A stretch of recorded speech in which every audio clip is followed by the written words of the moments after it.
Welcome back to the deep dive. If you ever want to find the true foundational magic trick of life, it isn't in big organs or complex systems. It's inside the cell, where a blueprint made of just 4 simple letters is turned into all the machinery that keeps you alive.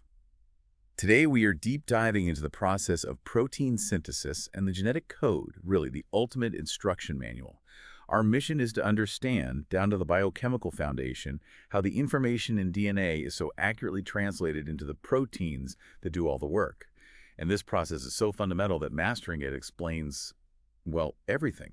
From why a single spelling error can cause a genetic disease, all the way to how certain antibiotics can shut down bacteria. That clinical perspective is absolutely crucial. I mean, think about genetic defects. Once you understand that the code is based on triplets, it's immediately clear how a single change-of-point mutation can cascade into a major protein defect. And on the flip side, we can exploit that. We can really dig into the differences between, say, the 7DS bacterial ribosomes and our own ADS eukaryotic ones. Right, to design drugs. Exactly. To design antibacterial drugs that selectively halt an infection without harming your own cells. Okay, so let's unpack this relay race of information, what everyone calls the central dogma. It starts with DNA. Right. DNA gets transcribed into RNA. Which then gets translated into protein. So that first leg, transcription, happens safely inside the nucleus in eukaryotes, and it creates this long primary RNA transcript. But that's not the final message, is it? Not at all. Before that message leaves the nucleus, it has to be edited. Those non-coding sequences, the introns, they get spliced out. They're just cut out. They're cut right out. What's left, the coding sequences, or exons, are stitched together to form the mature messenger RNA, or mRNA. That purified message is what finally gets shipped out to the cytoplasm, and that's where the factory floor, the ribosome, is just waiting to start translation. And this is where the rules of the game, the genetic code, become everything. I mean, when scientists were figuring this out, they knew they needed at least 20 unique code words, right, for the 20 amino acids. Exactly. And since mRNA only uses 4 bases, A, U, G, and CA, 2 base code only gave them 16 possibilities. Not enough. Not enough. So the math it mandated a 3-base system. The genetic code is a triplet code, where 3 nucleotides form what we call a codon. That gives us 64 possible combinations. Way more than the 20 you actually need for the amino acids. Far more. And that gives you room for start and stop signals, too. That redundancy leads us right into the brilliant safety features that are baked into the code. The first one is degeneracy. Right. Since we have 64 codons for only 20 amino acids, most amino acids are encoded by multiple codons. Serine, for example, has 6. And that degeneracy almost always comes down to the 3rd nucleotide in the codon being, well, less critical than the first 2. And this is a really key difference you need to remember. While the code is degenerate, it is absolutely unambiguous. Yes, this is so important.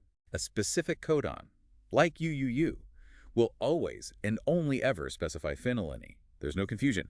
And once the reading starts at the start codon, AUG, the ribosome, just reads sequentially. It's non-overlapping and completely punctuation-free until it hits a stop sign. And we used to call this code universal, but now we know that's a little bit outdated.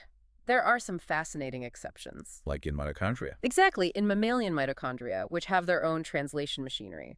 For instance, in our mitochondria, the codon AUA codes for methionine instead of isoleucine, and UGA codes for tryptophan instead of acting as a stop codon. Why would it do that? Why would a tiny organelle break this universal rule? It's all about efficiency. These little shifts in the code mean that mitochondria can function perfectly well with only 22 transfer RNAs, or tRNAs, compared to the 31 that are required out in the cytoplasm. It's a space-saving evolutionary compromise. And this brings us right to that essential adapter molecule, tRNA. The mRNA itself has no affinity for amino acids, so the tRNA is the bridge. The go-between. It's the go-between. It recognizes a specific codon on the mRNA with its anticodon, and on the other end, it carries the correct amino acid ready to be added to the chain. Okay, so that adapter needs to be charged with the right cargo. Let's talk about that preparation, because this process has to have incredible precision. It does. The attachment of a specific amino acid to its specific tRNA is managed by a family of highly specialized enzymes. The aminoacyl tRNA synthetases. That's them. There's at least 20 of these, one for each amino acid, and they are the ultimate quality control checkpoint. And here's where I have to push back on the efficiency idea. You mentioned this is an incredibly energy-intensive process. The charging step alone uses energy equivalent to 2 high-energy bonds. That's right. And when you add it all up, forming a single peptide bond caused the equivalent of 4 high-energy phosphate bonds. Why would life evolve such an astronomically expensive way to build proteins? That is an excellent question, and it really speaks to the high stakes of accuracy. The cost is necessary because a protein's function is utterly dependent on its precise amino acid sequence. So when you compare the energy cost, those 4 high-energy bonds, to the error rate, which is less than 1 mistake in 10,000, well, the cell is paying a premium for incredible accuracy. So it's paying for quality control. Exactly. That massive energy input ensures the synthetase not only attaches the amino acid, but often proofreads its own work before releasing the charged tRNA. Okay, so speaking of that adapter, let's quickly look at the tRNA structure. The amino acid attaches to the acceptor arm at the 3' end. Then you have the arm for binding to the ribosome and the D arm. Which is critical for the synthetase to recognize the correct tRNA. And then there's the anticodon arm, which actually reads the mRNA codon. And it reads it anti-parallel, right? Crucially, yes. The codon runs 5' to 3', so the anticodon runs 3' to 5'. And this difference in directionality leads to one of the most elegant concepts in biochemistry. Wobble. Since we already said the degeneracy is mostly in that 3rd position of the codon, the base pairing at that site, so the 1st position of the anticodon, it doesn't have to follow strict Watson-Crick rules, it can wobble. So it's a bit more flexible. Much more flexible. A great example is inosine, a modified base you find in the anticodon, which can pair with U, C, or A in the codon. This flexibility minimizes the number of tRNAs you need, and it really speeds up translation. It's a necessary shortcut. So we've got a fast, accurate, slightly flexible code. But what happens when the underlying DNA has a mistake, a mutation? Right. So if you have a single base change-of-point mutation, we classify it based on the chemical type. A transition is a purine for a purine, like A to G. And a transversion? A transversion is a purine for a pyrimidine, like A swapping for a C. But the real importance is what that change does to the final protein. Which falls into 3 main categories. Exactly. First, you have silent mutations. These often happen in that wobble-prone 3rd position. Because of the code's degeneracy, you still get the same amino acid. No detectable effect. The redundancy acts as a buffer. But that buffer doesn't always hold. It doesn't. Second, you get missense mutations, where a different amino acid is put in. This can range from being acceptable to, well, totally catastrophic. The classic clinical example being sickle cell anemia. Hemoglobin S, exactly. A single base change in the beta chain gene causes vanillin to replace glutamate. That one tiny swap changes the protein's charge, causing the hemoglobin to clump together and the red blood cell to sickle when it's deoxygenated. And then the 3rd type is often the worst, nonsense mutations. This is when the change accidentally creates a stop codon UAA, UAG, or UGA. So the ribosome just stops prematurely. It just stops, and you end up with a shortened, truncated protein fragment that's almost certainly non-functional. Even more destructive, though, are frameshift mutations. Oh, absolutely. Since the code is punctuation-free, if you insert or delete 1 or 2 nucleotides, anything that isn't a multiple of 3, you shift the entire reading frame for everything that comes after. It's like trying to read a sentence where every single word after the first one is suddenly garbled. The result is a completely random amino acid sequence, and you often generate a nonsense codon by chance pretty quickly, which just ends the whole mess. And before we move on, we have to mention one really fascinating biological workaround here: suppressor mutations. Okay. These actually involve mutated tRNA molecules. They have altered anticodons that can recognize a mutated codon, even a nonsense stop codon, and insert an amino acid anyway.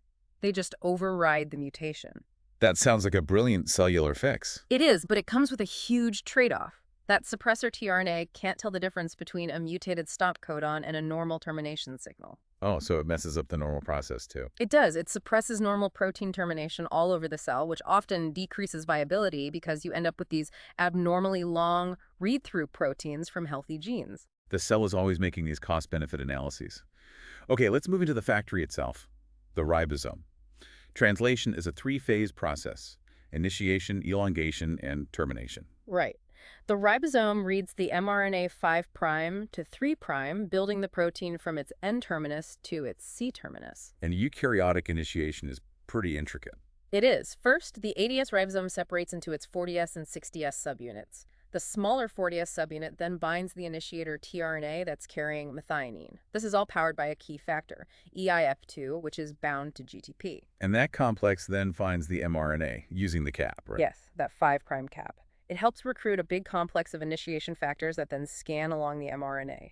They use ATP to unwind any kinks or secondary structures. It's like a tiny machine reading a ticker tape, looking for that AUG start codon. Which is usually surrounded by the Kozak consensus sequence. That sequence helps guide it. Once it finds AUG, the large 60S subunit just snaps into place, driven by other factors. And now, the initiator tRNA is perfectly positioned in the P site, and we are ready to go. And the whole process is physically tied together by the shape of the mRNA itself. That 3' poly A tail on the back end actually interacts with the cap complex on the 5' end. Right, it loops the mRNA into a circle. This circular structure of polysome is crucial because it ramps up the efficiency. It lets multiple ribosomes translate the same message at the same time, maximizing protein output. And because initiation is that first commitment step, it's the primary site for regulation. There are two major control levers here. What's the first one? Control point 1 involves EIF2. Think of EIF2 as the key needed to start the whole scanning process. Under cellular stress like starvation, or, really importantly, when a virus is detected, specific kinases like PKR activate, and they phosphorylate EIF2. This phosphorylation is like an emergency shutdown switch. It stops EIF2 from being recycled, and that globally halts the formation of all new translation complexes. So when a virus activates PKR, the cell is essentially slamming the brakes on its own protein production to defend itself. Exactly. It sacrifices its own machinery to stop the invader from using it. Now, control point 2 regulates a factor called EIF4E. Its binding to the 5' cap is often the rate-limiting step. And this is for growth signals. Yes. When the cell gets a positive growth signal, like insulin, signaling pathways like mTOR get activated. This mTOR signaling does two things. First, EIF4E gets phosphorylated, which boosts its affinity for the cap. Second, and maybe more importantly, it phosphorylates something called 4E-BP1. Think of 4E-BP1 as a security guard that usually blocks EIF4E. Phosphorylation makes the guard step away, releasing EIF4E to form the full complex and massively stimulating protein synthesis. It's just fascinating how the cell uses the exact same chemistry phosphorylation to either cause a global shutdown or a massive growth spurt, just depending on which factor it targets. Okay, let's move into the smooth cycle of elongation. This is where the magic happens, adding one amino acid at a time. It's a three-step cycle inside the ribosome's active sites. First, the next correct charged tRNA enters the A site, the acceptor site, powered by an elongation factor with GTP. Which makes sure it only locks in if it's the right match. Correct. Second step, peptide bond formation.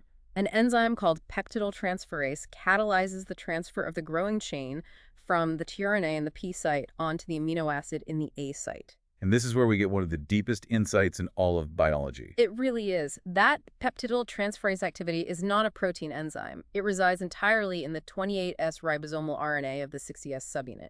It is a ribozyme, an RNA enzyme. RNA is catalyzing the essential chemistry of life. That is just incredible. Okay, step 3. Step 3, translocation.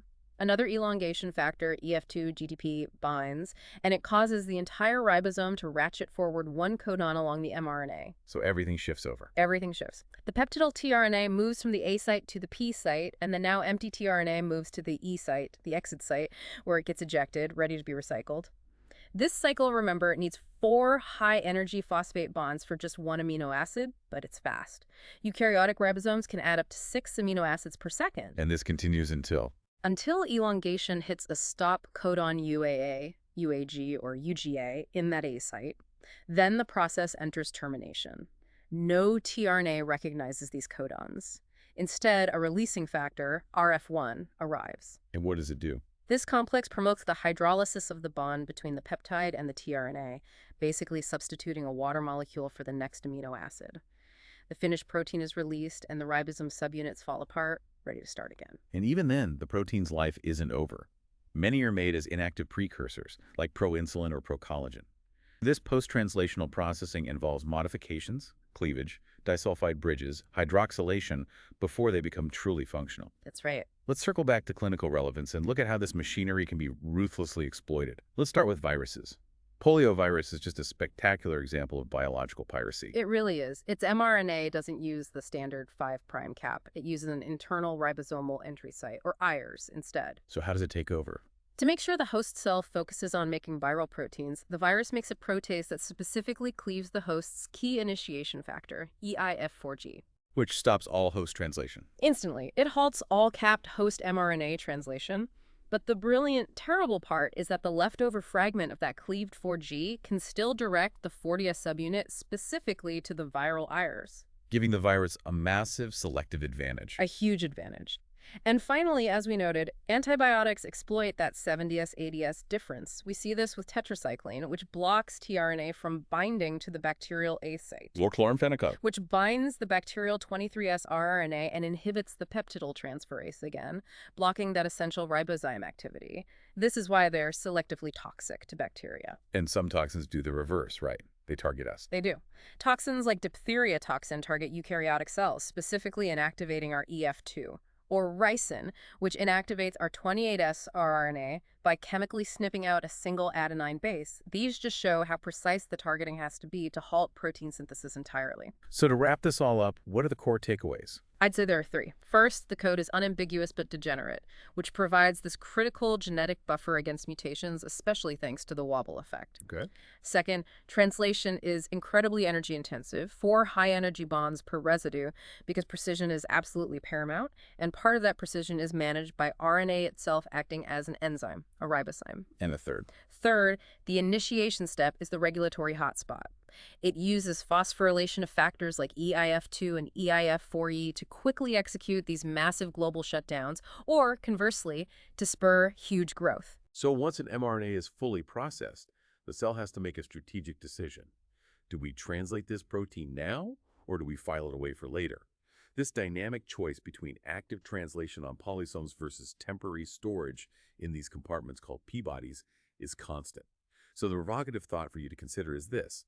Given that the cell is constantly under threat and environmental change, how critical is this archiving and storage function of mRNA in P-bodies for the cell's long-term survival and its ability to plan for future stress?